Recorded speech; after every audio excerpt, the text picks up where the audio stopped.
Bienvenue à votre magazine Le Point qui reçoit aujourd'hui pour vous Serge Tchani de UDPS Force Grise qui est une structure spécialisée de l'UDPS. Exactement, en fait c'est une structure à l'intérieur de l'UDPS justement. Et Serge Tchani n'a rien à voir avec Noël Tchani. Non, rien à voir. Rien à voir avec Noël Tchani. C'est, au Congo, nous sommes des Bantous. On a généralement deux noms comme ça, le même nom porté par plusieurs personnes de familles totalement différentes. Toutefois, Serge Tchani, on va lui demander aussi de s'exprimer sur Noël Tchani, en ce sens que Noël Tchani a été porteur d'un projet de loi qui énerve certains ou contente d'autres. Ben, on va voir. Alors, parlons d'abord, ou reparlons de votre UDPS Force Grise. C'est pas un parti dans un parti. Nous avons déjà reçu quelqu'un de votre côté il y a quelques temps de cela. Oui, juste pour en avoir le carnet. Tout à fait. En fait, la Force Grise n'est pas un parti dans un autre parti.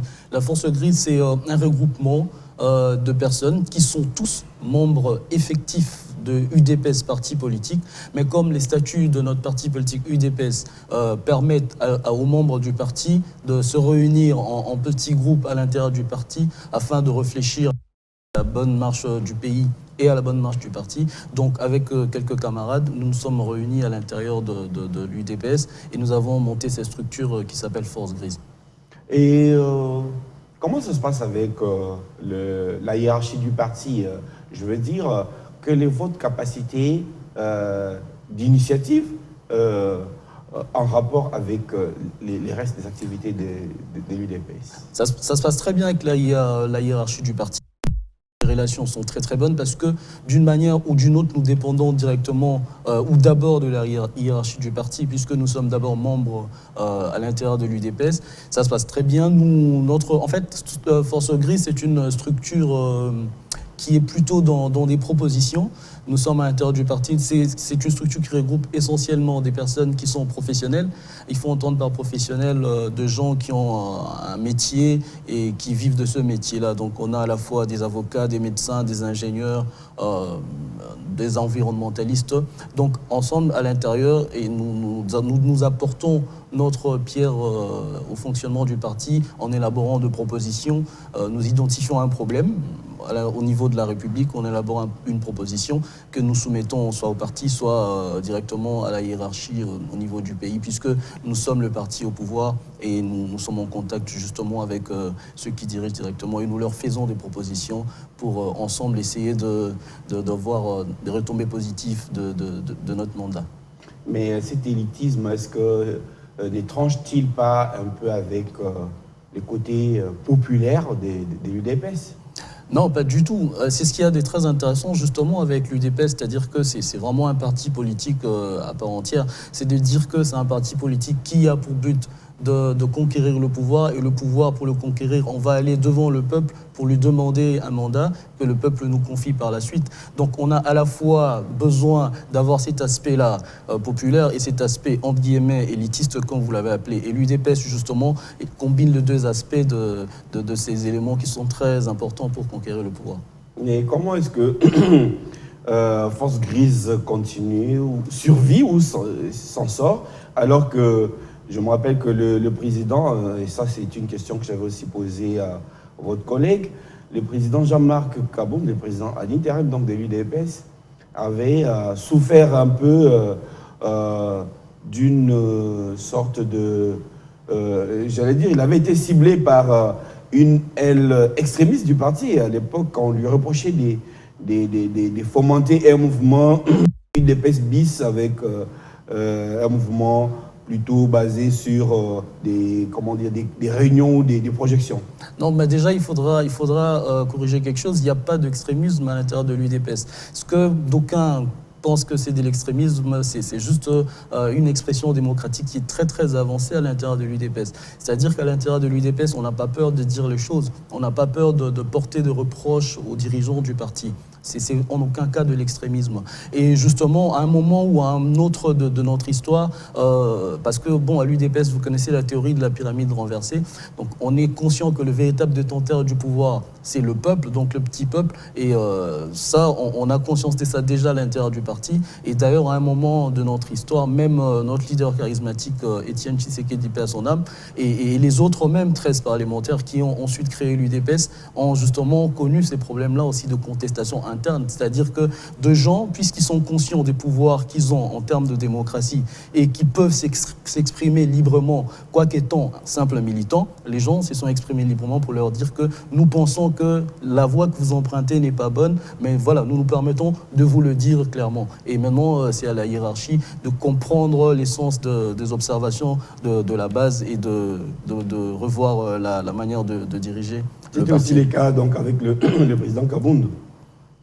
Avec le président Kabound, comme je l'ai expliqué tantôt, c'est-à-dire qu'il y a eu de gens, de militants du parti, de la base, qui lui ont reproché certaines choses, c'est qui est légitime et démocratique à l'intérieur de notre parti, et ils se sont exprimés, et le président Kabound a pris en compte leur expression, et aujourd'hui, tout va bien à l'intérieur de l'UDPS, comme vous pouvez le remarquer. Est-ce que vous, en tant que structure spécialisée, vous avez des ambitions particulières? Déjà, nos ambitions sont liées aux ambitions de l'UDPS. Parce que nous sommes une structure à l'intérieur du parti, mais notre but premier, c'est d'abord... Mais vous avez un fonctionnement quand même un peu à part. Oui, on a un fonctionnement... Oui, ça veut dire que vous avez quand même des attentes un peu plus spécifiques par rapport à votre fonctionnement quand même. Oui, nos attentes sont d'abord, et surtout parce que nous ne sommes pas à séparer de l'UDPS. Donc nos attentes... Au départ, parce qu'il faut préciser que Force Grise a été créée avant justement que l'UDPS n'arrive au pouvoir. Et nous avons créé cette structure pour appuyer le parti dans la conquête du pouvoir. Donc il ne faut pas dissocier les deux. Et nos attentes, justement, aujourd'hui qu'on a le pouvoir, nous travaillons à le maintenir le plus longtemps possible. Et nous travaillons à ça, justement, à l'intérieur de l'UDPS. Et bien évidemment, en ayant plusieurs compétences à l'intérieur de notre structure qui sont également membres de l'UDPS, on pourrait justement mettre à disposition du parti qui est au pouvoir 2, 3, 4 cadres compétents de notre structure pour justement apporter du sang neuf que le président de la République fait apporter dans le fonctionnement de la République. Vous avez déjà obtenu gain de cause par rapport à ça? Bon, on ne court pas derrière des postes, mais déjà, ça vraiment, il faut le préciser. Sait que la politique, c'est pas l'armée du salut quand même. Hein. Mais ce que vous dites, c'est très intéressant. Et c'est pour ça que dans Force Grise, on n'arrête pas de dire aux jeunes, vous devez vous investir, vous devez rentrer dans la politique, vous devez faire de la politique pour le changement. Parce que c'est quoi la logique? La logique, c'est qu'un parti politique, c'est un regroupement de personnes qui ont une même vision du pays et ce qu'ils veulent faire du pays. Mais comme ce sont des individualités et qu'en démocratie, il est difficile d'accéder au pouvoir individuellement, on se regroupe dans une structure qu'on appelle parti politique et on va chercher justement un mandat qu'on va demander au peuple. Une fois qu'on a le mandat, le pouvoir qu'on reçoit, c'est le moyen qui nous permet justement de mettre en œuvre tout ce qu'on a comme plan pour le développement du pays. Et donc c'est tout à fait logique qu'une fois qu'un parti politique arrive au pouvoir, ses membres se retrouvent justement à de postes de direction pour mettre en œuvre tout ce qu'ils ont comme plan de développement pour le pays. C'est tout à fait logique. Aucun membre des Forces Grises dans les gouvernements, les derniers gouvernements? Il y a 2 membres de l'UDPS, ça nous suffit. Très bien. Alors, l'UDPS et son président, qui est président de la République, parce que Jean-Marc Kabound est président ad interim, exactement, président de l'UDPS et président de la République, ouais. Ont été aussi, j'allais dire, une fois de plus dans la ligne des mires, dernièrement, avec, lors de la prestation du président de la République en France, aux côtés de son homologue français, de ses homologues français, et notamment rwandais, on a trouvé que Félix Tshisekedi était plutôt un chef d'État timoré face à Paul Kagame, qui a des propos directs, désobligeants, et donc qui a marqué un but politiquement. Non, je dirais pas, je dirais pas qu'il a marqué. Il s'agit bien sûr de, je rappelle ici les contextes des génocides. Exactement. au Congo. Exactement. Non, mais je ne dirais pas que le président Kagame a marqué un but. Il n'est pas question de savoir qui pisse le plus loin, c'est pas ça le problème. Mais nous, on a dit ça dans Force Grise quand le président Kagame a pris la parole. Mais déjà, il faut préciser quelque chose. On n'en veut pas à tous ceux qui ont eu des avis par rapport à la réaction éventuelle du président de la République qui a fini par arriver. C'est normal, nous sommes en démocratie et les gens ont été choqués justement par les propos de M. Kagame. Nous également, dans Force Green, nous avons été choqués par ce propos-là et nous avons même dit, nous avons dit que nous n'étions pas d'accord avec le propos de Paul Kagame. Nous n'étions pas d'accord avec ça. Mais bon, après, Paul Kagame, c'est le président qui est le Rwanda. Il s'exprime d'abord pour les intérêts de son pays. Ça ne nous concerne pas, mais au moins nous clarifions les choses. On sait que nous concerne nous. Donc, nous avons dit que le rapport mapping, c'est un rapport qui a été élaboré par des experts qui sont des experts des Nations Unies. Ça n'a pas été élaboré par des Congolais. C'est un rapport qui a relevé de très graves violations des droits de l'homme. Et parmi certains protagonistes ou certains auteurs de ces violations des droits de l'homme, on a justement affaire à certains officiers que le rapport a identifiés comme étant des officiers rwandais. En complicité, bien sûr, avec certains autres Congolais de nos frères. Maintenant, le rapport mapping souffre de son application. Le docteur Mukwege milite de son côté par rapport à l'application de ce rapport. Nous avons dit également que le président de la République, de son côté, il le fait. Il milite par rapport à l'application du rapport mapping. Il l'a d'ailleurs dit dans l'interview qu'il a accordée à vos confrères de Top Congo FM. Donc, il n'est pas question de rentrer dans une surenchère verbale ou dans un jeu de ping-pong verbal. Pour nous, ce n'était pas ça le plus important. Et le plus important en ce moment, c'est le travail diplomatique qu'est en train de faire le président de la République, c'est de dire aux Nations Unies, les Nations Unies, vous êtes une représentation de ce qu'on appelle communauté internationale. Le Congo fait partie de cette communauté internationale. Les membres de cette communauté internationale qui ne sont pas congolais ont fait des rapports par rapport aux morts qu'on a eues au Congo. Et c'est de dire maintenant à la communauté internationale, pour une bonne harmonie, pour que nous vivons en paix, il faut que justice soit rendue. Mais pour que justice soit rendue, vous, la communauté internationale, vous devez mettre en place des moyens pour que ce rapport-là, mapping, soit mis en application. Et c'est ce travail diplomatique qui est en train d'être fait en ce moment par le président de la République. Et voilà, il a dans sa réponse avec vos confrères de Top Congo, il a dit aussi, il a dit également, le docteur Mukwege, c'est une fierté nationale. Nous ne pouvons pas accepter que l'on jette de l'opprobre sur lui. Le plus important, c'est que nous-mêmes, le Congolais, nous soyons conscients de ce qu'il représente pour nous. La vie des autres, ça ne nous importe pas. Oui, mais le plus important, c'est ce qu'il représente pour nous. Tout de même, vous êtes quand même sans ignorer que le chef de l'État ne se représente pas. Il représente sa nation. Exactement. Aujourd'hui, on a l'impression que le président de la République a voulu prendre des gants face à quelqu'un qui niait.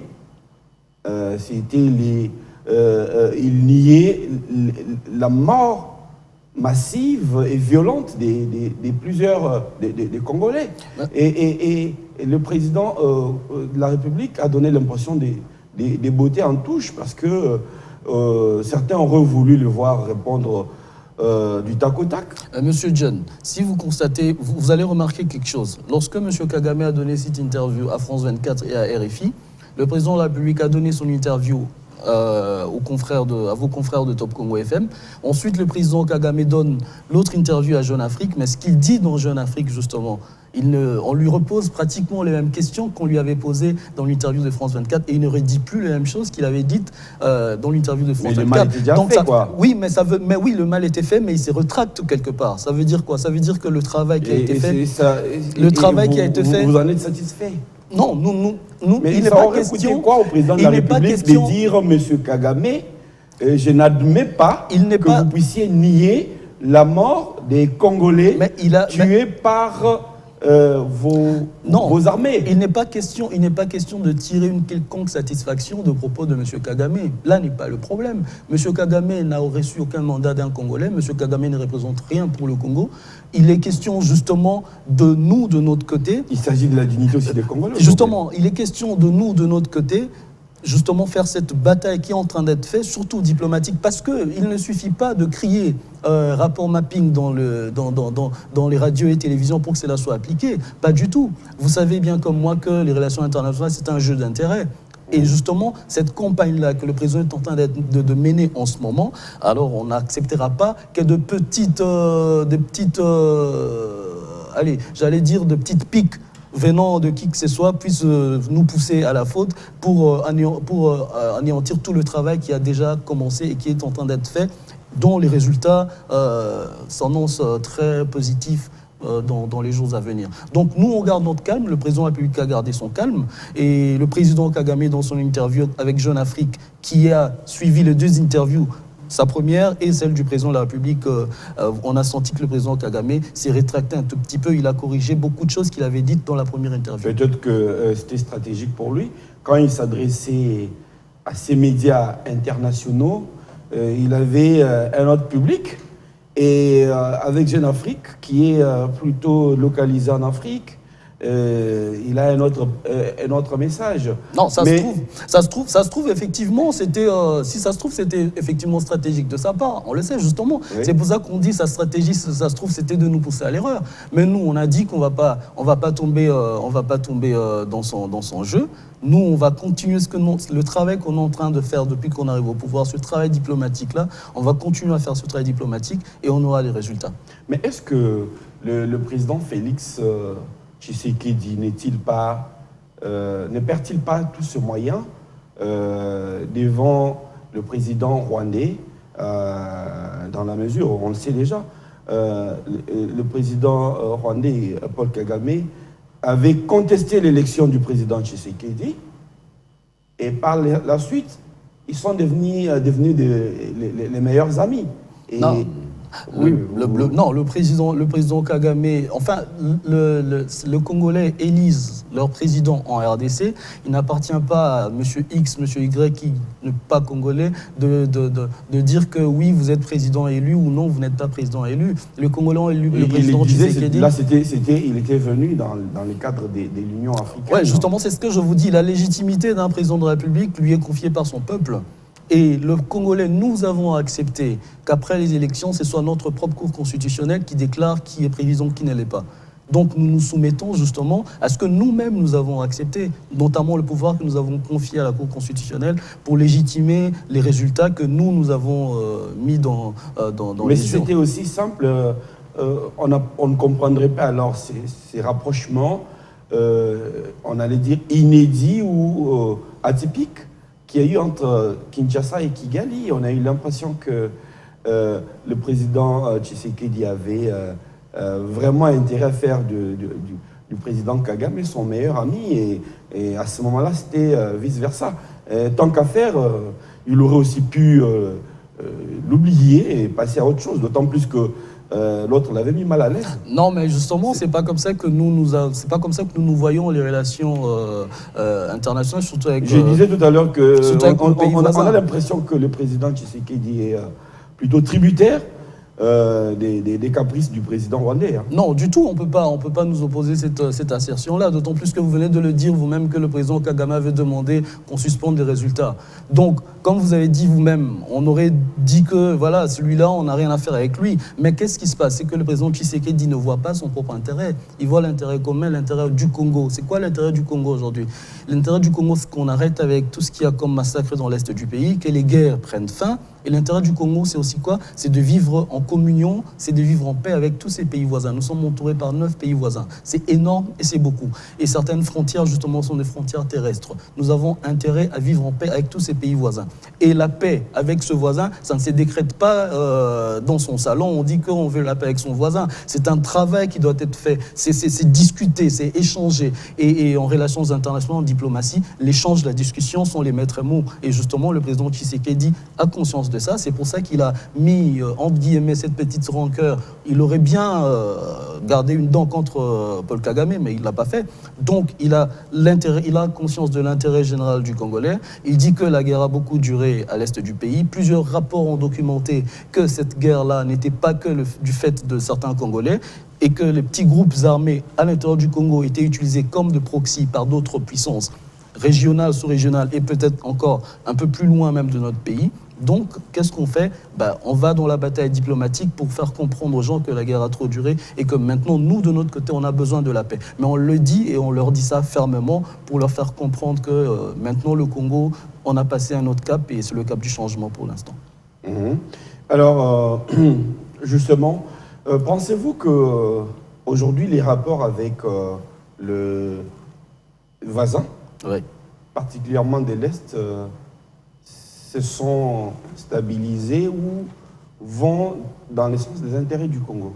Non, nous pensons que les discussions ou les échanges à ce stade promettent de très bons résultats parce qu'il ne faut pas oublier que c'est deux rapports conflictuels depuis plus de 20 ans et ça ne va pas se régler en 2-3 nuits. Donc nous sommes en train de voir par rapport à l'évolution des discussions et que les rapports sont justement en train de s'améliorer, d'être améliorés et nous n'allons pas arrêter tant que les rapports ne seront pas au beau fixe.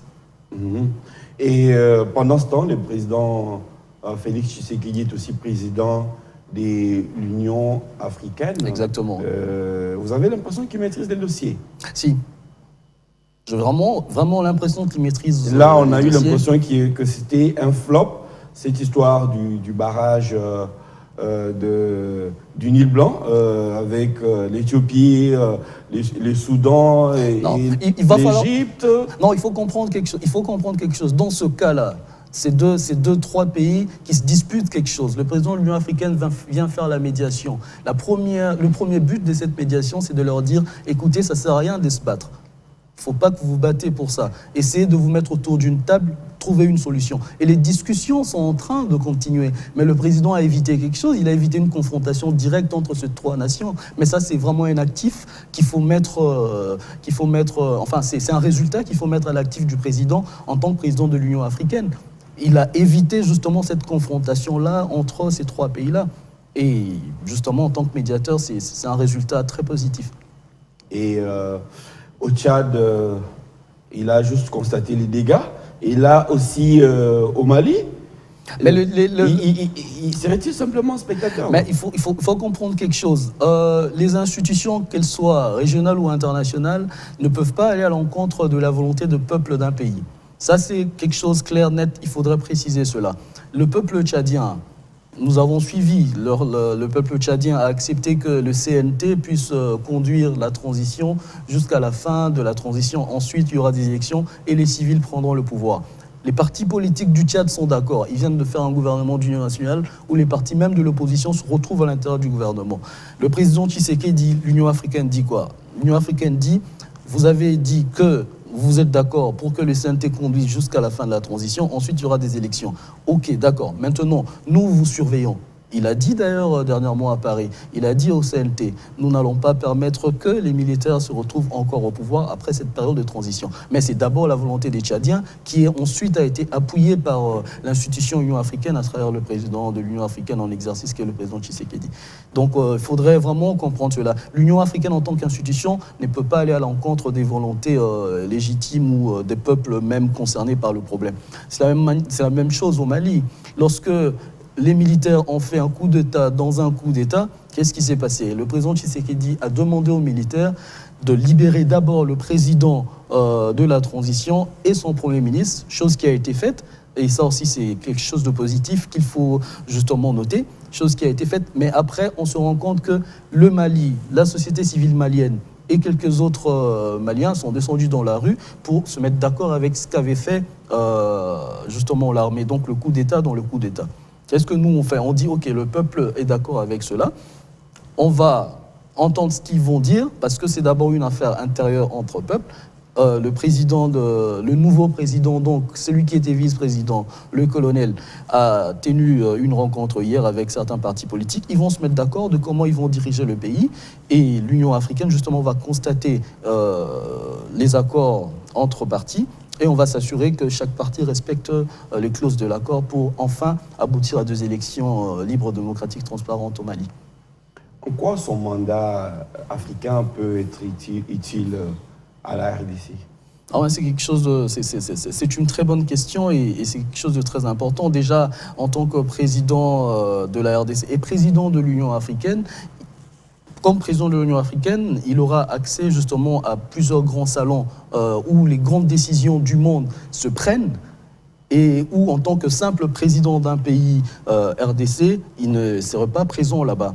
Le G8, par exemple, là où se réunissent toutes les grandes économies du monde, en tant que président de l'Union africaine, il sera là-bas.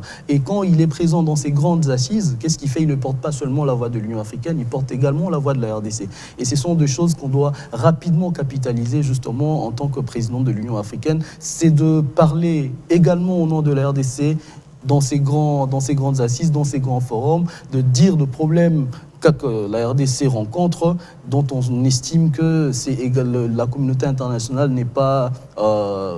est pas pour rien, justement. C'est de leur dire en face, voilà, ces choses-là. Et on a accès à ce forum-là en tant que président de l'Union africaine, plus qu'en tant que simple président d'un pays. Et ça, c'est quelque chose de très important. Un phénomène naturel a aussi été utilisé par les tireurs qui font flèche de tout bois, justement, pour fustiger ce qu'eux considèrent comme l'incapacité du président de la République à faire face aux urgences du pays. Nous parlons ici du volcan en Nyiragongo, qui a endeuillé une partie du Nord Kivu, spécialement la ville de Goma. Mais ces volcans ont aussi mis en exergue des insuffisances criantes, notamment au niveau de l'observatoire de vulcanologie, je crois, de Goma ou du Nord Kivu, qui manquait même les minimums et une connexion Internet, alors que pour certains, il y a le fameux RAM, le registre des téléphoniques, qui offre Internet gratuitement après avoir quand même pompé l'argent de pas mal des citoyens. Non, mais déjà, c'est tellement indigne. C'est d'une indignité extraordinaire que de politiques puissent oser faire feu avec une catastrophe naturelle dont des familles sont endeuillées aujourd'hui. Il y a des familles qui pleurent aujourd'hui les leurs, qui ont péri de par cette éruption volcanique. Oui, on leur dit que c'est à cause du président Justement, mais c'est indigne justement d'essayer de surfer sur cela quand on est conscient que c'est même pas à cause du président Tshisekedi. Je vais vous dire quelque chose, Monsieur John. Le volcan est un phénomène naturel. Mais avant de continuer là, il va falloir que... Je pense qu'il faut poser certaines bases, comme ça va permettre la bonne compréhension de la discussion par la suite. La première chose, c'est que pour des questions de volcan, il serait très important de faire parler des experts, des volcanologues. C'est très très important et justement pour ça, j'ai beaucoup apprécié le travail qui est en train d'être fait en ce moment par le porte-parole du gouvernement, le ministre Mouyaya. Et il va falloir faire parler des experts pour qu'on explique au peuple comment ça se fait, comment le volcan arrive, comment on arrive à une éruption, comment. Donc il y a beaucoup de questions avec beaucoup de comment et beaucoup de pourquoi. Il va falloir que les experts parlent pour qu'on nous explique un peu tout ça. Deuxième chose qu'il faut absolument dire, on l'a dit d'ailleurs, le volcan c'est un phénomène naturel. Dieu nous a donné un très grand pays, c'est un très beau pays avec beaucoup de richesses, on en est content, mais également dans ces grands et beaux pays, il y a des volcans qui sont parmi les plus actifs du monde. Un volcan actif, ça veut dire quoi? Ça veut dire que ces volcans-là peuvent entrer en éruption en n'importe quel moment. Et ça veut dire quoi encore? Ça veut dire que nul n'a le pouvoir d'arrêter ces éruptions-là. Un super-homme soit-il, il ne peut pas arrêter une éruption volcanique. Maintenant, quand on a dit cela, maintenant on peut parler justement des politiques publiques en rapport avec ce volcan-là. Est-ce qu'il était possible d'arrêter l'éruption volcanique? Non, c'est impossible, même un super-homme ne peut pas le faire. Ok. Est-ce qu'il était possible de prévenir cette éruption volcanique? Oui, il était possible de le prévenir. Mais certains experts, des volcanologues belges entre autres, ont dit que le travail de surveillance qui se faisait sur le volcan de Nyiragongo ne laissait pas justement entrevoir cette éruption qu'on a eue.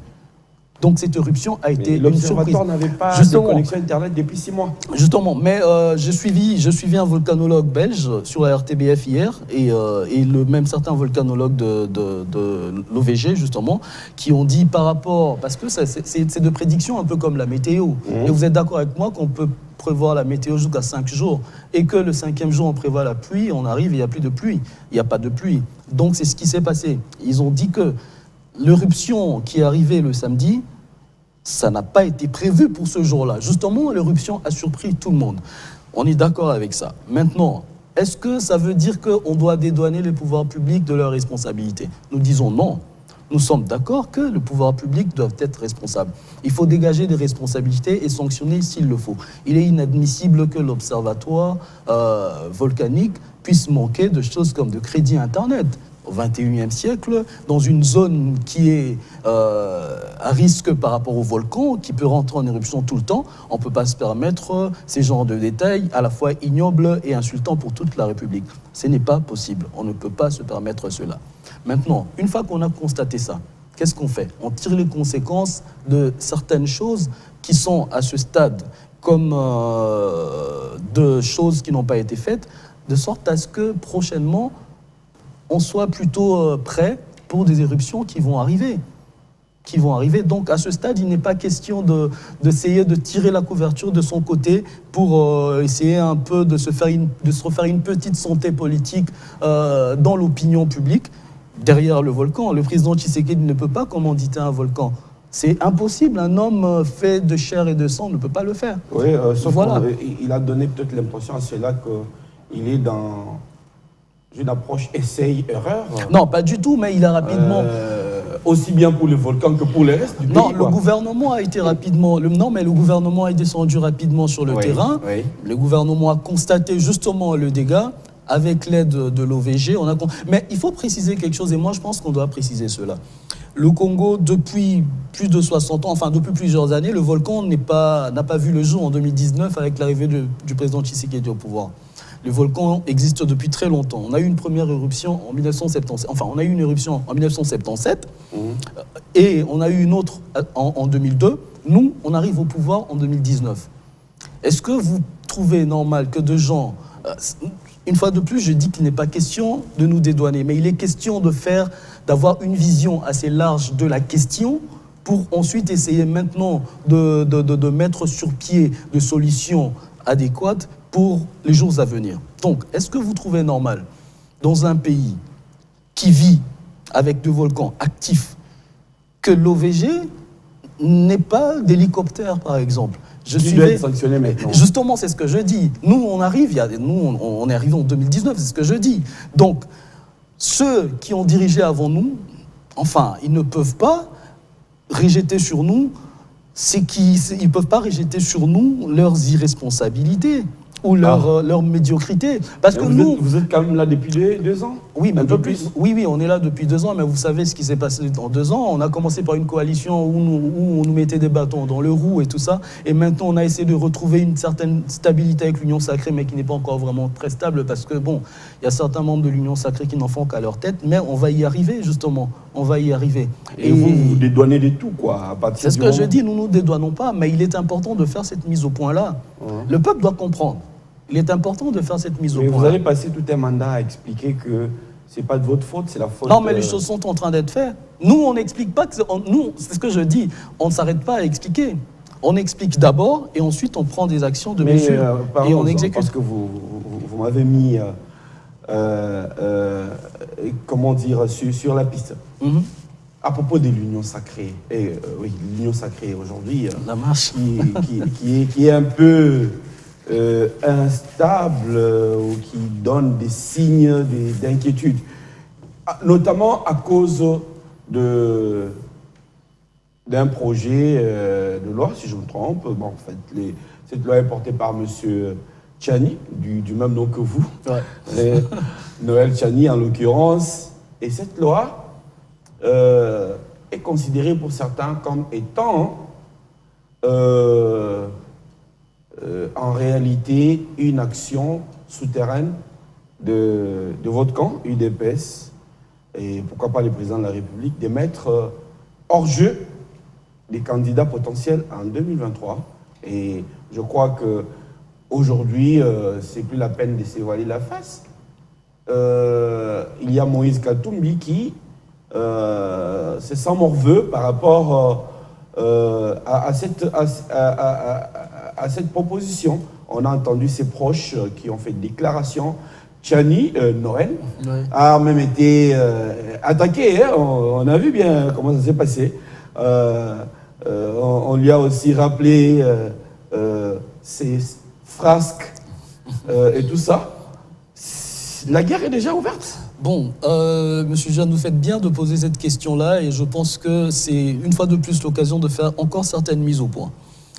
Monsieur Noël Tchani n'est pas membre de l'UDPS. Mais il aucun cas. clame Urbi et Orbi sa proximité avec les chefs de l'État. Non, il le clame, tant mieux pour lui, mais le chef de l'État, notre constitution dit que du moment où il est élu président de la République, il arrête d'être chef de parti. Donc, M. Noël Tchani n'est pas militant de l'UDPS, il n'est pas membre de l'UDPS. Il faudrait que les gens arrêtent de faire des amalgames. On a l'impression que les gens fantasment tellement sur l'UDPS parce qu'ils sont conscients de leur incapacité justement à mobiliser dans les urnes et ça va dans tous les sens et une fois qu'une mouche... L'UDPS, après avoir mobilisé dans les urnes, doit savoir aussi gérer la République. Oui, justement. Et là, on a des questions à se poser quand même. Justement, allons sur d'abord avec Noël Tchani. Oui, d'accord. oui. Donc, Monsieur Noël Tchani n'est pas membre de l'UDPS. Ça se dit, c'est clair. On est fixé par rapport à ça. Donc, il faudrait que les gens arrêtent un peu de faire tout ce qu'ils font comme amalgame. Deuxième chose, Monsieur Noël Tchani, en tant que citoyen congolais, a le droit de réfléchir comme il veut. Il peut réfléchir comme il veut. Monsieur Noël Tchani n'est pas détenteur d'un certain mandat du peuple. Il n'est pas député, il n'est pas sénateur, il n'est pas... Enfin, il ne porte aucun mandat avec lui. Donc, il peut réfléchir comme il veut. Une loi dans notre pays est votée dans une institution qui s'appelle Parlement. Donc, l'Assemblée nationale vote les lois et puis après, ça passe en deuxième lecture au Sénat et tout ça. Est-ce que M. Noël Tchani, puisqu'en tant que citoyen, on doit interdire de réfléchir? Moi, je ne pense pas, puisque nous, UDPS, nous sommes toujours battus pour la démocratie et la liberté d'expression, qui sont de droits que nous considérons comme sacrés pour des citoyens. Nous n'allons pas interdire à M. Noël Tchani de réfléchir.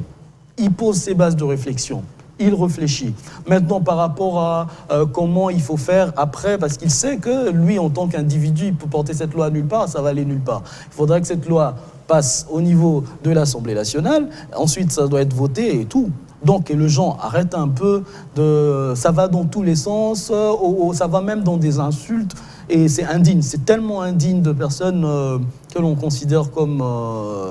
enfin, qui se font appeler leaders et qui versent aussi facilement comme ça dans les insultes, parce qu'une personne estime qu'il peut proposer quelque chose en tant que Congolais, c'est indigne. Et qu'est-ce que vous en pensez, vous? Laissons-le réfléchir. Un citoyen congolais, enfin j'allais dire, qui n'est pas des parents d'origine congolaise, doit-il ou pas être candidat président de la République? Dans Force Grise, nous n'avons pas encore levé l'option. C'est ce qui est intéressant avec Force Grise, c'est qu'on a constaté que c'est une question d'actualité. On a constaté que ça fait bouger un peu les passions de tous les côtés. Là, on va rentrer, on aura justement un mini-colloque où on va se réunir les membres Force Grise, parce qu'on a des commissions thématiques spécialisées à l'intérieur de Force Grise, et la commission PAJ justement de Force Grise va se réunir, et on va discuter, débattre de la matière, et on va lever une option par rapport à la loi de M. Tchani. Mais sinon, personnellement, moi je pense que ça vaut la peine d'être discuté. Ah, il y aurait des citoyens, des petits citoyens, des grands citoyens. Non, il est question... Notre pays, nous sommes encore une nation en construction. Parce que sur les principes, la nation congolaise est exclusive. Exactement, la nationalité congolaise est et donc, exclusive. si quelqu'un est congolais, il l'est. Oui, justement, mais après, les lois ne sont pas statiques, figées pour l'éternité. C'est ça même, c'est pour ça même que l'Assemblée nationale existe parfois pour voter une loi qui viendra peut-être abroger une loi mais c'est seulement antérieure. Le contexte qui laisse un peu songer. Non, aussi, justement, hein. mais qu'est-ce qui fait... Le contexte laisse songer. Mais ce sont les contextes qui font les lois. C'est-à-dire que, comme on dit, les faits précèdent le droit. Oui. Ce sont le contexte qui font les lois. Donc, moi, je trouve que c'est c'est, allez, j'allais dire malhonnête de penser que les lois, mais c'est malhonnête surtout de la part de juristes qui maîtrisent bien ces processus-là et tout ça, de faire croire au reste du monde que les lois dans ce pays sont statiques, figées et qu'on ne peut plus bouger. Dans une loi, la loi elle-même prévoit des processus ou des procédures de modification et de révision de cette même loi-là. Donc, les contextes font les lois. Par rapport au contexte actuel, est-ce que la proposition de M. Noël Chiani ne serait peut-être pas utile par rapport à notre nation qui est encore en construction, par rapport à notre nation qui a connu tout ce qu'on a connu comme rébellion? On a connu à travers ces rébellions des infiltrations de part et d'autre, on a connu la présence des armées étrangères qui sont venues se battre, certains pour le compte du gouvernement qui était en place à l'époque, d'autres pour le compte des rebelles. Et après, ils se sont justement mis ensemble avec nos sœurs, ils ont eu 2 enfants. Est-ce que par rapport à tous ces éléments-là, on ne pourrait pas réfléchir justement par rapport à cette éventualité-là d'avoir 2 candidats présidents de la République qui soient exclusivement congolais, 2 pères d'origine congolaise et 2 mères d'origine congolaise? Point d'interrogation, il faut réfléchir. Pour utiliser vos mots, est-ce que ce ne serait pas aussi malhonnête de ne pas avoir à l'esprit qu'une telle loi peut disqualifier des candidats potentiels à la présidentielle? Mais déjà, la loi actuelle qu'on utilise, ça disqualifie. Moi, quand j'avais 20 ans, je pensais que je pouvais être président. Je suis allé, on m'a dit qu'à 20 ans, je ne peux pas postuler. Pourtant, je suis majeur à 18 ans. Non, mais ça, c'est progressif. Hein. Mais quant à la nationalité, eh bien, les débats est clos. Aujourd'hui, vous pouvez jamais en dire. Monsieur John, aujourd'hui, vous pouvez avoir toutes les grandes idées du monde, la bonne volonté qu'il faut. Vous n'avez pas 100 000 $, vous ne pouvez pas être candidat. N'est-ce pas discriminatoire? Ah ben, vous voyez. Sauf que c'est là, elle va mettre les feux aux poudres dans pas longtemps, parce que... mais Monsieur John, excusez-moi, Monsieur John. Je voulais juste terminer mon point de vue, comme ça vous pouvez argumenter. Oui. Je disais que cette approche risque de mettre les feux aux poudres, d'autant plus qu'on a l'impression qu'il y a une sorte de règlement des comptes au sein de l'Union sacrée. On a l'impression. Vous prenez aujourd'hui les poids lourds de l'Union sacrée, hormis l'UDPS, vous avez vous avez Katumbi et les siens, vous avez Bemba. Aujourd'hui, sur 4, on est presque sûr que Kamere va être hors jeu pour 2023. Et là, c'est Katumbi et Bemba probablement, du fait déjà qu'il est condamné. Et donc, ce n'est pas un adversaire. Donc, l'UDPS s'effraie un chemin royal vers 2023 en utilisant tous les moyens possibles pour pouvoir mettre ses partenaires hors jeu. Monsieur John, en 2018, M. Katumbi n'était pas candidat. On est bien d'accord. En 2021, enfin en 2023, M. Katumbi n'a dit à personne qu'il sera candidat. Jusqu'à présent, il ne s'est pas prononcé sur son éventuelle candidature.